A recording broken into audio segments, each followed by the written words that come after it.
Hello and welcome to The Betting Heat, a new series where I invite guests on to talk about the big race of the weekend. This week, we're looking at the Ladbrokes Trophy, and I'm joined by three fantastic guests. I've got Dan here, the master behind the Over and Clear Twitter page. How are you doing, Dan? I'm not too bad, thank you, mate. That is a very generous intro. You've been firing in the winners, not so much recently, but yeah. in the meantime. And Adam from the Two From Home page. How are you, Adam? Yeah, not too bad, mate. Not too bad. So we're also joined by a special guest this week, the trainer and the trainer for the current market favourite for the Ladbrokes Trophy. We're joined by Harriet Graham. How are you, Harriet? Yeah, I'm good, thank you. Pretty cold up in Scotland, but yeah, we're all good. So Harriet's joining us today to talk about her stable star, I Wright, and his chances in the Ladbrokes Trophy. We're going to kick things off with question time, a segment where we get to pick Harriet's brains. So I'm going to kick things off with Dan. Yeah, once again, Harriet, thank you very much for joining us. For the listeners who may be listening or watching this, it might be just worth mentioning, I think, Harriet, you had a bit of an incident the other week with your lorry, which led to you fracturing your pelvis. Is that correct? Yeah, that's correct. Yes, I wouldn't recommend being knocked over by your own lorry, to be honest. It was a very, very stupid accident. But, you know, I've got the trusty crutch and I'm going down to Newbury, feeling a lot better, got painkillers, etc. So, yeah, it's all systems go. That's brilliant. Sage advice there for the listeners to not get run over by their own lorry. I hope you're all taking note of that one. That's brilliant. It's glad you're making the trip down. Yeah. You're delighted making the trip. On I Wright himself. The lorry that ran me over, yeah. So on I Wright himself, obviously he spent a couple of seasons over hurdles, but did you always view his long-term future over fences as a staying chaser? Yeah, I mean, the owner, Jeff Adams, he basically wants long distance staying chasers, and that's what we're always looking for when we buy them. Obviously, the pre that is they go through the bumper route, the hurdle route, and then we go novice chasing with them and see how good they are. You know, some don't take to chasing, but to be honest, I Wright, for not being a very big horse, he took to it really, really well. And so we were all pleasantly surprised how quickly he did take.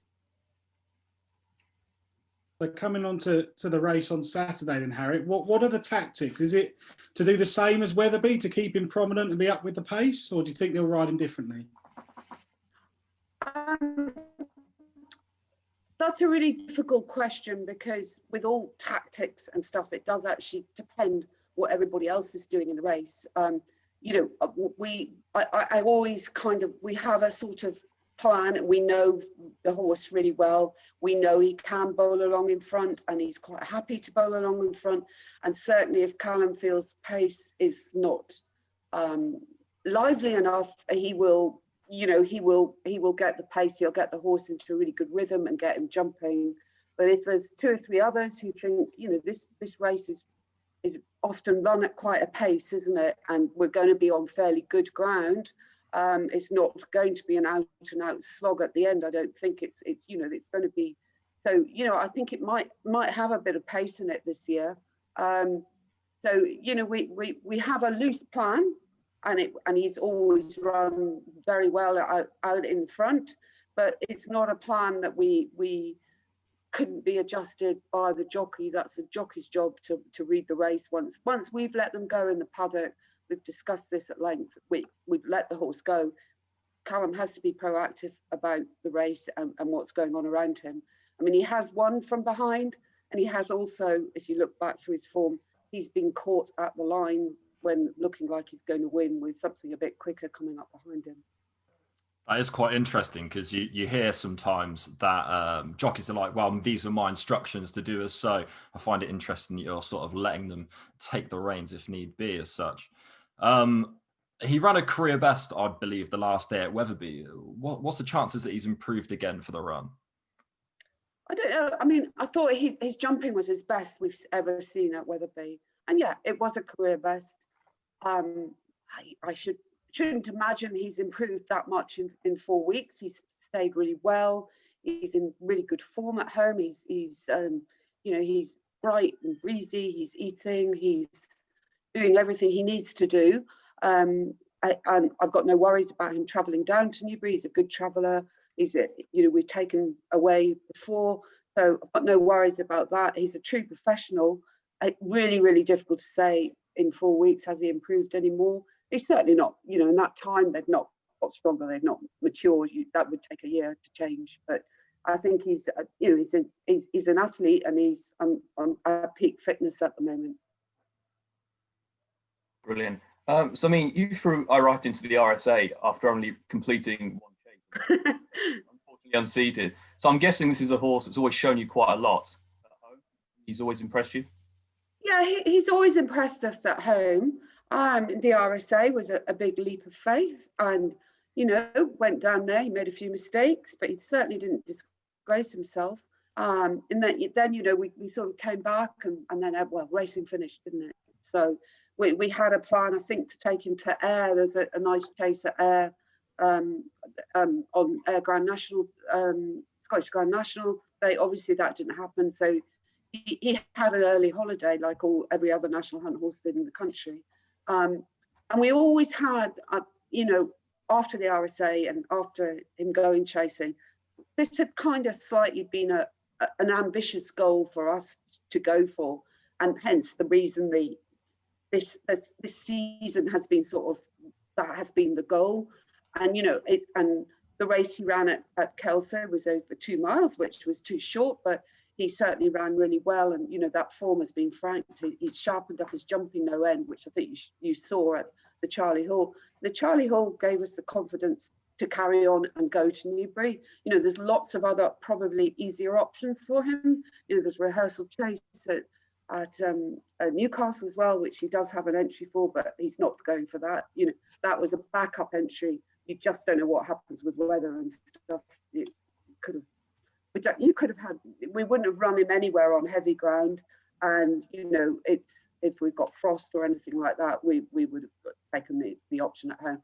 And there's other races for him in December if we wanted to go that route. Yeah, I think we're going the ambitious route, but hey, we've got a horse that's really well, a horse that's fit. You don't know what's around the corner these days. Very, very true. Yeah, I mean, you probably answered my next question, really, Harry. I mean, I should say that I love this horse, and it will be a very, very good Christmas in the Mills household if I Right gets up on Saturday. But he's obviously caught my eye when he ran at Kelso, and he ran so well at Wetherby. But would you have said sort of even before the RSA that you had him in mind for a trip to the Ladbrokes Trophy, or is this just something that's come about because of how he's performed? Well, there's a lad who does our mucking out here, and he's always said to me, Hennessy, Hennessy, Hennessy, obviously the Ladbrokes Trophy, but everybody still thinks of it as a Hennessy. And he kept saying Hennessy, and I would go, Gareth, be quiet, what are you going on about? This is he's a Hennessy horse, he's a Hennessy horse. So the little seed was in the back of my mind last year. And so, when this season started, I said to Jeff Adams and Elspeth, let's have that as an ambitious goal, and let's see how we go. And it is very exciting to be, 2 or 3 days away from that goal, and just, hoping nothing goes wrong in that time. He's a horse, things do go wrong. So yeah, I would say it's been an ambitious goal, but always with horses, I always have lots of other plan B, C, D, E, F. There's always other plans. I think it's quite fair to say that he's your stable star. My question is, do you have to train him any differently to other horses in the yard? No. We train, telling a whole lot of gamblers that we are just not a gambling yard. Every horse we send out to win the race. We try and give them the best possible care we can. They get the same physio. A 90 rated horse will get the same treatment as I Right is getting, basically. And also, I think it's really, really dangerous to suddenly, just because we're going for a big race, to change the pattern. Yeah, they're all individuals, and they all have a very, we don't have a traditional kind of yard with lots of all-weather gallops and stuff. We're not in a centre. We do a lot of riding across the hills, and it's wild country up here. But we certainly don't mollycoddle them, but they do get to go out in the field every day, and we keep that same pattern. Obviously, we now getting to this stage, I'm kind of nervously thinking, oh, should I put another rug on him tonight? He might be cold, and things like that. Like basically women fussing about their horse rather than actual different training regimes for him.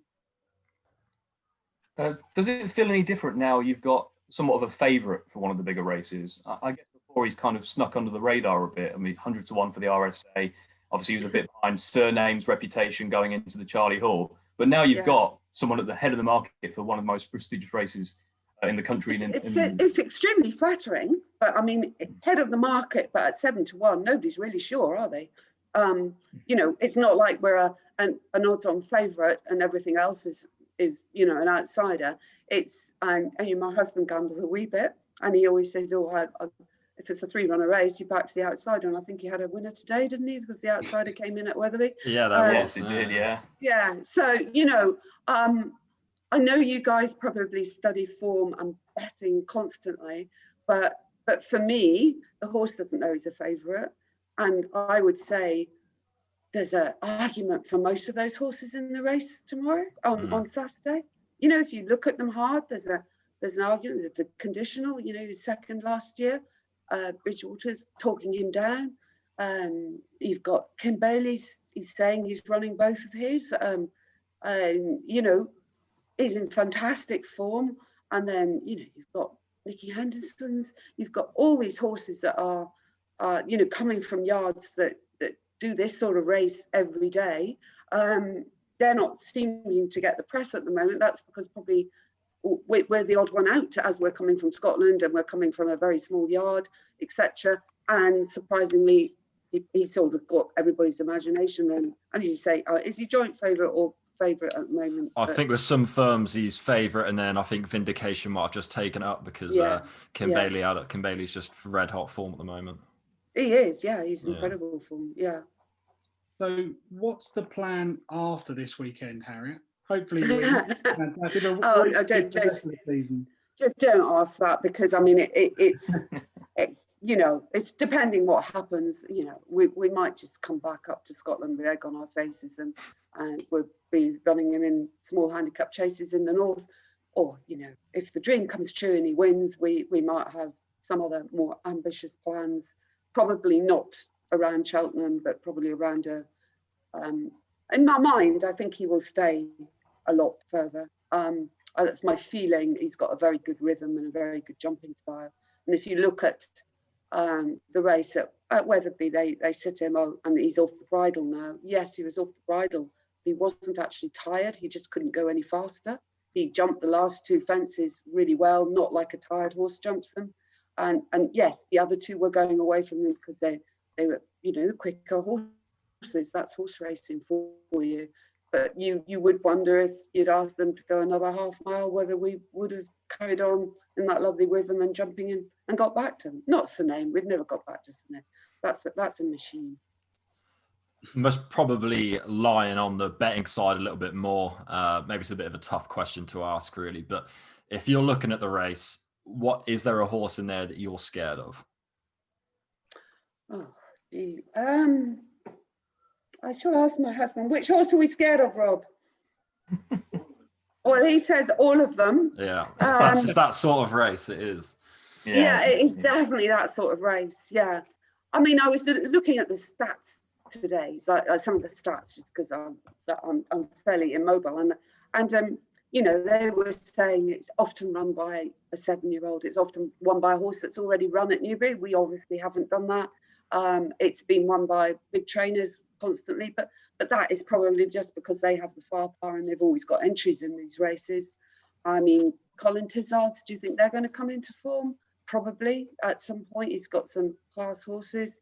I don't know, Rob? Any idea? No. Black Op, I mean, I haven't really looked at what all the going at the moment. You know, that's something to take in consideration. Our horse has acted on quicker ground and softer ground, but there might be some in that field that would prefer it to have a bit more cut in the ground.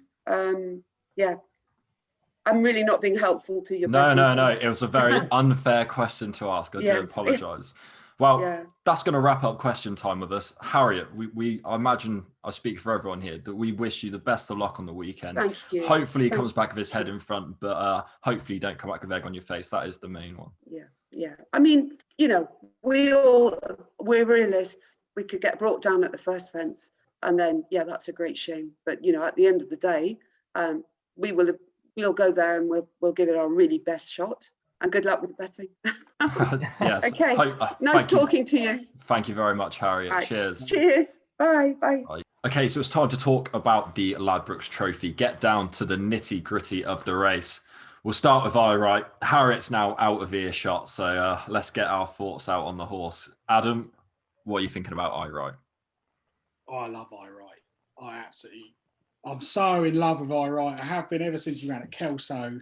I'll tell you a little story about this race. When I was 8 years old in 1994, probably before you two were born, my dad always used to take me to the Hennessy, and we went in 94 to see one man win. And I've always remembered that because my old man was quite a big punter, not a very good one, but he was a big punter. And he'd heard a rumour from Gordon Richards' yard that one man was thrown in, and it was a 2-mile chase running in a 3-mile 2 Hennessy, and it dotted up under Tony Dobbin. And then 4 years later, it won the champion chase. And this thing was so versatile. That's what you need in this. And that's what Right is. I love sectional timings. That's how I punt.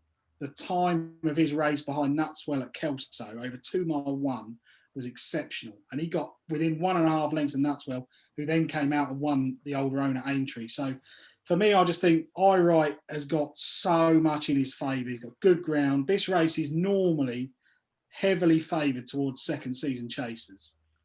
And his run in the RSA, he's still upsized 3 out. As Harriet said, he's made a few mistakes, but he's still there. He's still banging along alongside Milena Indo and Champ and all the rest of it. He gets tired on the running, but I can forgive him that in his third start. The run behind Surname is excellent in terms of his form. To run, when you think he met Surname with only a £6 weight difference, he was rated 146 at the time. Surname has run to a mark in the high 170s. It's a fantastic run. That puts him well in. He gets a £7 swing with Vindication because this is a handicap. My only concern was that if this turned into a real slog, he's never really had to go to the absolute bottom of the barrel to see what he's got left. But the fact we've had no rain, the fact it's good ground and there's no real rain forecast, things in his favour, that takes the stamina out of it. I'm all over him. I've got some anti-post at fancy prices. I won't do a blogger and put it up and tell you what prices I've got, but even if I was having another bet in the race and I hadn't got any positions, it would still be Right. That's how confident I am. I'll be stunned if he's not in the first 4. A very confident pick for you there. Dan, what's your thoughts on Right? I mean, it's hard to argue with a lot of those points. I think they're all very valid ones. I guess my concern, firstly, is that this race could get a bit messy tactics-wise. I think there's probably about 8 of them that like to be very handy, at least, in this. I think Right's jumping improved quite significantly for being out in front in that Charlie Hall. And it did improve markedly. If you go look at that RSA, he made 3 race-ending mistakes. And the fact that he was even there approaching the bend was testament to, I guess, his latent ability to stay with those top-class horses despite those mistakes. But I do just wonder if, say, Sam Brown goes forward, Vindication's ridden more handy, 2 for Gold will probably be up there. There's a lot of these that want to be up there. And if Right kind of gets squeezed out and maybe he's in behind a few horses, I'm not sure his jumping will hold up as it has done. That would be my one concern with him in that area. But I think other than that, he has brilliant credentials, as you say, second season chaser, is coming off a great run. There's a lot to like, and it would be a great story for him to win. I just do worry if it gets a bit messy and he gets caught in between horses, whether his jumping will withstand the test. I was going to say, I think it's quite clear that this is a horse that's progressing along really nicely.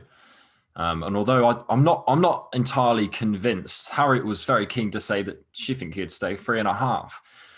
I think stamina could actually be one of his something that lets him down. Obviously, he ran on seasonal return over 2 miles and finished second, so he's not a slow horse. I think he could get outstayed, and I do think, looking at it later down the line, he could be one of the best of these in the race. But for this run today, on Saturday, I'd be a little bit worried about him. The conditional follows him up next. Dan, what's your thoughts on the conditional? He's probably the first one I put a line through, to be honest. I'm looking at the top of the market. I just do worry about the lack of prep for him. I think obviously when coming into this last year when he was second, he had a couple of runs under his belt. He's higher in the weights now. Yeah, and I think the last 7 winners of this race all had a prep run going into it. And I wonder if that winning the Ultima, we've got him at not his ceiling, but maybe close to it. And to come back fresh and win a race like this for all that it's quite open, I think would be a great training performance, and it would be a just sensational performance by the horse. And at the prices, I'm quite happy to leave him alone. I feel as if you stole my notes there. I had that down as well. Runner up in the race last year, £9 higher, comes here without the prep run. I was going to say the stat was that since 2010, only 2 horses have won without a prep run, and no horse since 2012 has done it.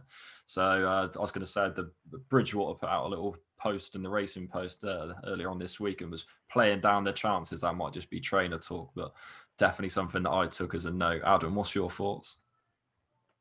I think he's still reasonably handicapped off 147, but I would take the same view. I don't think he's had a prep run. I think last season you can look at his form differently. He started the season a lot lower in the handicap, so he's in a much better position.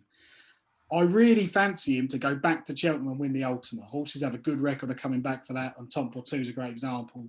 But I think you have to have, with a horse like the Conditional, you have to have one target, and the main aim will surely be to go back to the festival and try and win the Ultima. Without a prep run, if he was a 20-1 chance, I'd have a think about it, but at 8-1, he's too short. He shouldn't be the same price as something like Vindication, who's already produced the same level of form. They both have form lines that are linked together. Vindication's finished as close to Surname as anything has. The Conditional's been off the track for 263 days. And I just think in a race like this, in order for it to set up for the Conditional, it's got to set up for others who are race fit. And there's not that much between them in the weights to make me think the Conditional is going to have it here, albeit I'll be watching him. And if he runs on nicely into 5th or 6th or something like that, you might want to think about starting to load up for him for Cheltenham. Vindication is also right at the top of the market. He seems like a very obvious horse. He's run well in these big field handicaps previously. He's most probably got that graded class about him. It's a really good run against Surname. As you did say earlier, Adam, he's got a weight swing with eye right that's not ideal. But how do you reckon he's going to go? I won't oppose him, definitely not. Kim Bailey is having a fantastic season. He's already had more winners this year than he did in the whole of last season. And if you look at how his horses are running, Imperial Aura, First Flow, even on Monday he had a winner of a novice hurdle at Kempton, a Gero, that just, this thing is rock hard fit and flies home. So I wouldn't take Vindication on. My concern with him, as it always has been in all of his career, is he is prone to throwing in the odd bad jump. And when it comes to a bad jump, his way of dealing with it is I'm a big horse, and if I can't get my feet right, I'll just plough through the top and hope for the best. I looked back yesterday at his run in the JLT when he ran at Cheltenham, and his ability is obviously there, but he hit every fence. He jumps out to his right there. There's lots of things that I would put me off. I think he'll be there at the finish because I think he's got a fantastic engine, but I just wonder, Newbury is probably the stiffest jumping test there is, particularly in the south. And I just worry that on some of those big fences, the big open ditch in the home straight, if he's got his feet wrong and he's tiring, he's going to belt it. And there are others in here who've got the speed to go past him. It's one of those difficult bets where I would not want to be a layer at any price, but I don't think I'd want to back him either. I think his jumping will let him down in a big field. Dan, share a similar opinion, or are you a bit more confident on Vindication? No, I'd echo that comment about his jumping. I think even at that, I mean, you can take these schooling sessions on what you want. I mean, it's probably not worth all that, but I think a lot of was made after that. Like, he looked just awkward and like a horse that didn't really want to be jumping those fences when he was sent for that schooling session. So that would concern me as well. I mean, he's now 161. Is he graded class? Like, if he's going to be winning this off 161, he's going to be up there. I'm not sure he's quite at that level. Very solid horse, coming off a good run, still relatively unexposed. There are things to like about him, but again, I think there's others that are more appealing. I've got one actual niggling doubt about him. Is I looked at his runs last year. They were very spaced out. Now, I know that wasn't his doing. I believe he picked up a knock or had an issue after the Sodexo Gold Cup, which I was on him that day. I thought it was a really impressive performance. I think he might be a horse that needs a bit of time between his races. And that'd be my big doubt about him, especially backing up. And hopefully he can go on to much bigger and better things, because I always wish the best for a horse, but it'd definitely be a negative for me. We've got Black Op, who follows up right at the top of the market. Now, he's been a bit of a market mover, mainly because of a bit of a Twitter following from somebody. He's got plenty of class about him, and his recent run behind Imperial Aura looks some good, strong form. Dan, what's your thoughts on Black Op? You know, when we decided to do this preview session, my first instincts when the race was mentioned was like, oh yeah, I think Black Op's got a great chance. The more I looked at it, the more I disagree with myself from back then. I mean, firstly, I can't believe he's 9. Like, I was like, he's going to be turning 10. I was surprised at that. I mean, 9-year-olds have a poor record in the race, for all that he is still somewhat unexposed with, I think, only 6 starts over fences. I mean, his jumping when he first went novice chasing a couple of seasons ago was beyond dreadful. Like, so much so they switched him back to hurdles in an attempt to try and get him back. It has improved a lot in the starts we've had, but he hasn't faced a test like this before. They've been still relatively small fields he's been in. He's been up with the pace, and generally he's had a clear sight at his fences. He's been up with the pace or right on it so he can see them. Now he's switching to a big field handicap, as Adam's already said, around Newbury, which is going to be a stiffer test. I think his jumping might well just fall apart here. And at the price again, I'm not a fan of backing him for that. Tom George's horses have been coming on markedly for the run. That's worth mentioning. So that run behind the Imperial Aura was very good in the circumstances. But again, his jumping in this field around this track would really concern me. Adam? Yeah, I'm absolutely with you on that. I made a mistake last year in thinking that the Cato Star Grade 1 at Kempton at Christmas was a fantastic novice chase. So I ploughed into Slate House, which was the most stupid thing I've ever done, because on the times it looked good. With Black Op, I'm not convinced he stays. I know he was second in the Cato Star behind Slate House over 3 miles, but that race fell apart when Mr. Tommy Tucker fell and took out half the field. I'm not even sure really that he's worth his rating of 150. He was second to Champ last year at this meeting when Champ almost took the wrong course and Barry Geraghty had to dive the right side of the rail. And I just look at Black Op's form and I think he needs to be in a Grade 2 chase over 2.5 miles. I don't think 3 mile 2 in a big field at Newbury, where he's going to be under pressure because his stamina is going to come into question. I don't think his jumping stands up. And as Dan's already said, there's a lot in here that like to get on with it. So he's in a real danger. If Johnny Burke can't get him out in the front, he's not going to have the full sight of his fences. And under pressure, I could see him completely falling apart. He's one of those horses that he might surprise me, but I'd rather back him to pull up than I would to back him to win the race. There's a huge stat to go against him, and since 2010, only one horse has won this race without winning over 3 miles. And as we've all sort of agreed on, his stamina's going to get called into action here, and I think he's going to fail big time. Copperhead. Really, really high class horse on his day. Dan, I believe you've got a strong opinion on him. Go ahead.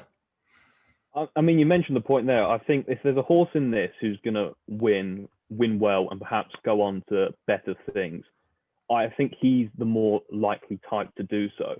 I mean, he's only 6 years old, and his win in the Reynoldstown still lives quite strong in my memory. I mean, he looked very impressive, and he was rapidly progressive in the early part of last season. For all that, obviously, his RSA run was bitterly disappointing, but a lot, is well documented, all of Colin Tizard's runners, for the most part, were way below par. I guess his run in the West Yorkshire hurdle was always going to be the prep run, like it was well documented you can look back through stable tours from various sites. This was the target. That hurdle was always going to be just getting fit. And I think if you look at even some of Colin Tizard's runners from that time that were more geared up for their first start, I mean, they were performing way below par. So what was clearly in need of the run Copperhead going to do? And I think he ran well enough to a point. Yes, he stopped quickly, and that is a concern. But I think even if he performed slightly better, like, he would probably be a couple points shorter in the market now. I just think he's still got a lot of class and a lot of potential at this kind of mark. I think this test is going to be absolutely up his street. He doesn't need to go forward like a lot of these do. He's already won a 15 runner handicap, which I really like, and he's won around the course. I just think there's a lot of upside to him. For all that, I think a lot of Collinses I've run is you need a bit of a leap of faith at this stage to back them. But I think this is almost a race where I'm needing somewhat of a leap to back any of them. And he's the one that appeals to me most for win purposes. I think he could be better than this. He was clearly a progressive horse last year. He was obviously rose from a mark of 125 to 155. He won a graded race. I've got one slight doubt about him, and I'm hoping you're going to be able to put them to bed if you're confident in him. In the same breath, I'm going to completely doubt myself as well. But I think he wants proper soft ground. This isn't backed up by the form book. He won a class 3 on good ground. But obviously, with the power of hindsight, we know he was a graded horse and effectively about £20 while in. So I'm not surprised he overcame that. Would you be concerned, considering that we're not due any rain and we're looking at good to soft ground? I prefer it soft for him, but I think that comment applies to most and probably more to some others. So I'd say soft would be ideal for him. I don't think he necessarily wants a slog. I think he'd handle it. For the good to soft, I think he's got enough natural speed in him from what we've seen in the past, and also the ability to handle it as he's already won on it, that it wouldn't concern me too much. I think, it wouldn't be my main concern. My main concern would be that last season took too much out of him and he's not the horse he once was, and he might need some time to recover. That's my overwhelming doubt. The ground, I think others are probably going to be more inconvenienced by it than he is. Adam, what's your thoughts on Copperhead? Well, firstly, I think Dan's got bigger conkers than I have, because I couldn't back a Colin Tizard horse at the moment. I just think their form is so in and out. You think they've turned the corner, the likes of Eldorado Allen run really well. Then you look at Lost in Translation last weekend. That wasn't just the ground. That was a horse that isn't right. And for me, Copperhead in the West Yorkshire Hurdle, I get it was a prep run. It obviously wasn't. They didn't start the season thinking we're going to win over hurdles. But he's beaten 6 furlongs out off what was a very slow pace. That would be a concern for me. I agree that if there is a horse in here who could perhaps run in the 2022 Gold Cup, for example, Copperhead is one of the more likely candidates because the ability is there. But I actually think he needs to go right-handed. And it sounds a strange thing to say because he has won at Newbury, but the race he won at Newbury was a handicap off 134. He's proven to be a 150 rated chaser since, so he was obviously well in. When you go back through his form, he was heavily beaten when he ran at Chepstow. He fell at Cheltenham, but he was never really travelling at the festival. And his best runs have been on soft ground at Ascot, at Wincanton. They're right-handed tracks. And I just think there's something about the Tizard horses at the moment that would put me off. And if that didn't put me off, I could find more reasons to lay him than I could to back him. I think in time, he may well end up being a 165 rated chaser, but I don't think they've got to the bottom of him yet, and I'm not sure this race is the right target for him. Okay. I'm going to quickly ask you if you have anyone else in the race you want to talk about, if it wasn't already apparent about who your fancies were from that conversation. I'll ask for your selections again as well. So any other horses? I'll start with you, Adam. Just one for me. We're recording this on Wednesday night, so this might look foolish if he takes up his other engagement at Newcastle. But the other Kim Bailey runner in here is 2 for Gold. Really interesting horse. Kim Bailey's having an incredible run of form. He's already had more winners this season than he did last year. And 2 for Gold fits the bill for this race. He's a second season chaser. He's improved with absolutely every start. Stays really well. It was really good to see him run well when he was second on his comeback at Weatherby. Now, that was a much lower graded race than this, but 2 for Gold made the running that day. The first, third and fourth were all held up and came from off the pace. In fifth was Happy Diva. Oh, she would have, in my opinion, she'd have won the Paddy Power if she'd have stood up. Richard Patrick certainly thinks so. She'd certainly been in the money, so we can say that form is relatively solid. And there's quite enough substance to it to make me think 2 for Gold could be relatively well handicapped off 148. Kim Bailey's yard, I think you could almost back and blind. They're running so well at the moment. There is the proviso, of course, that he has got an entry for the rehearsal chase at Newcastle as well. Probably in hindsight, that will suit better, but I think they might be tempted to take up his engagement. But he's another one, though, I think the way to back him is in running, because if he does get to the front and he gets into a good rhythm, he's going to be rock hard fit, and I could see him ploughing on quite comfortably and certainly being up there for the whole way. I'm not so sure when he doesn't get to make the running if he's quite the same horse, and I think he needs a sight of his fences. But He was around 16s earlier in the week. He's been backed into 12s, which gives me a bit of confidence he does turn up. If I've got to have a bet to take on I Right, then it will be 2 for Gold. I think he is turning up. Yeah, I think I saw Ollie Battle today. Mm. Yeah, so I think that worry can be somewhat alleviated. I think Kim Bailey commented before that he's not sure he's a Forest stayer. I think obviously he came back over 2.5. He's raced over 3 miles. I think when he beat Hold the Note, he looked all that he would be a out-and-out stayer. So Kim Bailey's comments have somewhat surprised me, and I'm not just sure what his ideal trips and conditions are at the moment. I agree he's a very nice horse, and I think there's a decent race in him. I mean, do you think he'll stay the 3 mile too? We're guessing. We are guessing. And I saw that Kim Bailey interview as well, which made me think, oh, I'm not so sure. But I think the thing in his favour is if he's going to get 3 mile 2, on Saturday he's got a flat track like Newbury and he's got good ground. This isn't soft or heavy as it could have been. So it really will depend on the pace. If they go an absolute slog, then we're going to have question marks. But I think if he can get to the front and dictate it, keep it relatively steady, I don't see any reason why he won't stay. I haven't seen any race or any sectional timing that tells me he's emptying. What I see is a sectional timing of a horse that can only run at a certain speed. He's not the kind of horse who's going to win over 2 miles by quickening away as Shishkin or something like that. But he is a horse that is able to maintain a gallop. So I've no real doubts that he'll stay on Saturday, albeit if it did turn heavy ground at some point in the future, that would probably be where I'd leave his stamina behind. Dan, is there anyone else in the field that you'd like to touch on?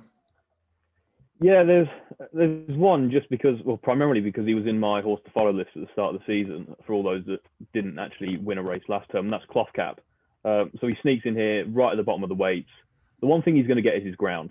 Like, he's a pure good ground horse, obviously third in the Scottish National on those kind of conditions. He was pulled out of Cheltenham the other week because the going got too testing.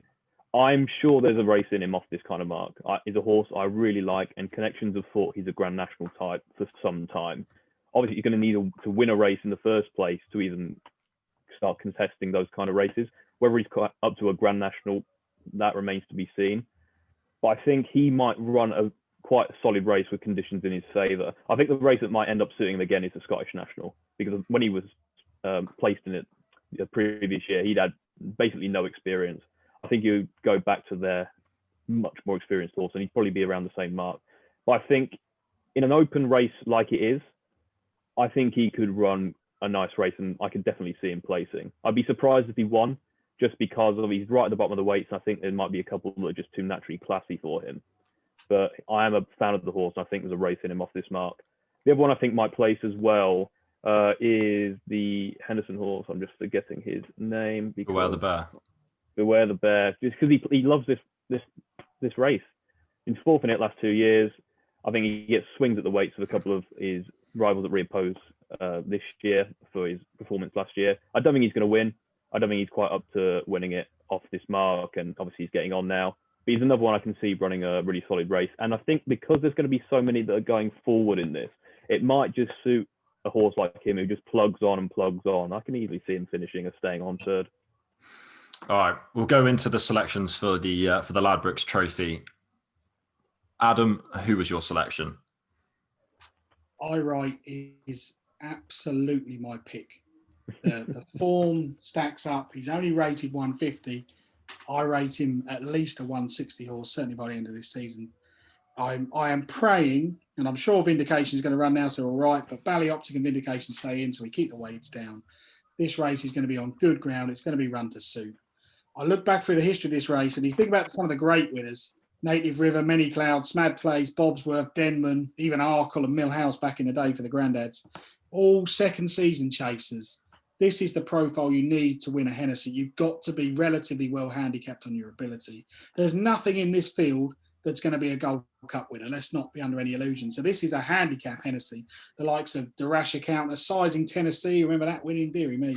Brothers, Madison de Burley. It's a handicap Hennessy. So you've got to look for the horse that's best handicapped, and that's I Right. Dan, who was your selection?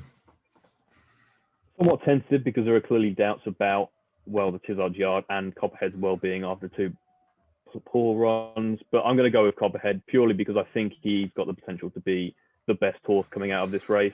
I mean, if you look at Colin Tizard's runners just for a statistic, So on their first run this season, they've got an 8% strike rate for an actual versus expected figure of 0.54. Second run, it goes up to 17% strike rate and actual over expected figure of 0.97. So a clear step up. I think Tizard used that race that Copperhead ran in for Native River. Native River was also well beaten in it, albeit nowhere near as badly as Copperhead was beaten in it. And the trainer has an exceptional record in the race in recent years. I think 2 wins, 2 seconds, and a couple of thirds as well. It's a race he's targeted. It's a race he's done very well in. And if there's going to be a horse that progresses on to better things, maybe even not this season, maybe the next, I think it's going to be Copperhead. All right, Willow's time to shine. I had this race between two. I had it between Kildesart and Mr. Malarkey. I was hoping the decision was going to be taken out of my hands with a non-runner, but unfortunately I've had no such joy.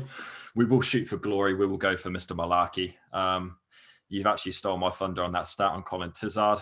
Since 2010, he's won the race twice and he's had 3 placed. 3 of the runners, he had no runners, and they had 2 blowouts in there as well. So he's had 7 runners since 2010, and he's placed all 1 in 5 of them. So his runners obviously are targeted at the race. Mr. Malarkey is a very progressive horse who's now 7 going on 8. He was 6th in the Sodexo Gold Cup. He's had exactly the same prep this time round and comes off exactly the same mark.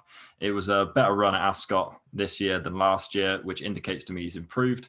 I think he's going to love the conditions. From what I can see, it's pretty clear on the run up to the race. So his best form is on good to soft, and that's a positive for me. They seem to think this horse is graded class. His form doesn't exactly back that up, but he was a Grade 2 winner as a novice, and he finished a very respectable 4th in the RSA behind Santini, Deltawork, and Top of the Game. 2 of those front 3 are 170 rated horses. So although he was well beaten, they're about £20 better than him. I think he's a bit of a baby and most probably even still last year. I do think this has been the plan all along, given that he went for it last year and coming in off the same mark, I give him a fair chance. Now you can tell me why I'm wrong if you want. Adam, who wants to go first about why he's wrong? You or me? Well, I'll start, and it's well, you're wrong. There you go. I think there's too many doubts over the Tizard yard for me, and I'm not convinced that finishing 6th on his comeback behind Regal Encore, who's 13, is the kind of prep I'd want to see. If he was running on and beaten half a length by an Ascot specialist, perhaps. But in your favour, and what I will give you is he to me fits the same profile as Theatre Guide. Not now, Theatre Guide's a veteran chaser, but if you look back through Theatre Guide's form, he's placed twice in this. He was 3rd behind Many Clouds. He was also 2nd behind Smad Place. The Tizards know how to get one right for this. My concern with Mr. Malarkey would be, one, there's something wrong with that yard, in my opinion. These horses are going out like light bulbs. But also, if he does turn up on the day, is his jumping going to stand up to the test? I'm not so sure. Does he stay? I'm not so sure. I can make so many cases against him. I don't want to shoot you down, so I will say he does fit the Theatre Guide. If I was going to have a bet on Mr. Malarkey, I would probably split my stake and I'd heavily load up on the place and have a small amount on the win, because I think he's more likely to jog on into a place when it's all over than he is to come swooping past them in the straight. I think brilliant points by Adam there. I mean, the one quote that really took my attention was this in one of the stable guides for him. So on Mr. Malarkey, he's a little difficult to get right, and I wouldn't like to make a call on which day he will come good. And I think that pretty much sums him up, really. There's a race in him. He won a decent handicap at the end of last season. He'll probably win another one. I think you'd do very well to predict which one it's going to be. He wouldn't be for me. I think the price is even shortening now. Yeah, so no, Will, I think you got this one wrong again. Yeah, brutal.